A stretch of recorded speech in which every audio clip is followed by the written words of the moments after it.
অথবা স্বরাষ্ট্র উপদেষ্টা অথবা ছাত্র উপদেষ্টাদের একজন এসে আমাদের লিখিত দাবি ছাত্রদের কাছ থেকে এসে গ্রহণ করবেন এবং এই সিদ্ধান্ত কতদিনের মধ্যে হবে সেটা যতক্ষণে না যাবেন ততক্ষণ পর্যন্ত ছাত্র জনতা এখানে অনশন ঘোষণা করবে ইনশাআল্লাহ। বাংলাদেশ জিন্দাবাদ, ইনকিলাব জিন্দাবাদ, লাল জুলাই জিন্দাবাদ। তোমরাই করো, কাঁটাদার পিছনে রাখো, কাঁটাদার বক্স পিছনে রাখো। ধরো, এই ঘুরেন, বসেন। বসেন, বসেন, বসেন, বসেন। আর সামনে গিয়ে, আর সামনে গিয়ে, আর সামনে গিয়ে, আর সামনে গিয়ে।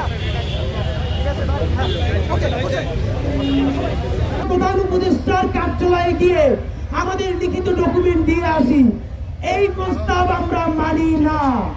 কারণ উপদেষ্টাদের সময় হয় সিনেমা দেখতে যাওয়ার, উপদেষ্টাদের সময় হয় কনসার্ট দেখতে যাওয়ার, তাহলে উপদেষ্টাদের কেন 5 মিনিট সময় হবে না জুলাই যোদ্ধাদের অনশনে আসবার আমরা জানতে চাই।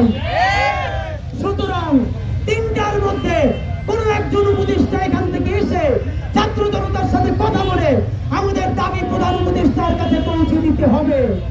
অথবা আরেকটা অপশন দিচ্ছি, আপনারা যদি আমাদেরকে আমাদের মধ্য থেকে একটি টিমকে প্রধান উপদেষ্টার কার্যালয়ে নিয়ে যেতে চান, তাহলে আমরা প্রধান উপদেষ্টার সাথে দেখা করে 2 মিনিটের জন্য হলেও আমরা তার হাতে এই দাবি তুলে দিতে চাই।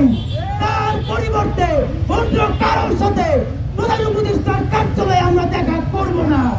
সুতরাং আর 1 ঘন্টা সময় আছে, আর 1 ঘন্টার মধ্যে 3টার মধ্যে যদি আমরা কোনো রেসপন্স না পাই, আমরা এখনো গাড়ি যাতায়াতের ব্যবস্থা করে দিয়েছি, আমরা এখনো বসে আছি, আমরা সকাল থেকে এখন পর্যন্ত কিছু খাই নাই, আমরা কিন্তু 3টার মধ্যে রাজপথে শুয়ে পড়বো। এরপর যদি গাড়ি নিয়ে যেতে হয় আমাদের লাশের উপর দিয়ে কিন্তু যেতে হবে বলে দিলাম।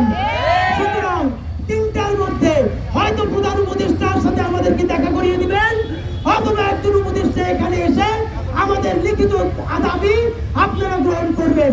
এর বাইরে আমাদের আর কোনো কথা নাই। ইনকিলাব জিন্দাবাদ, লাল জুলাই জিন্দাবাদ, বাংলাদেশ জিন্দাবাদ।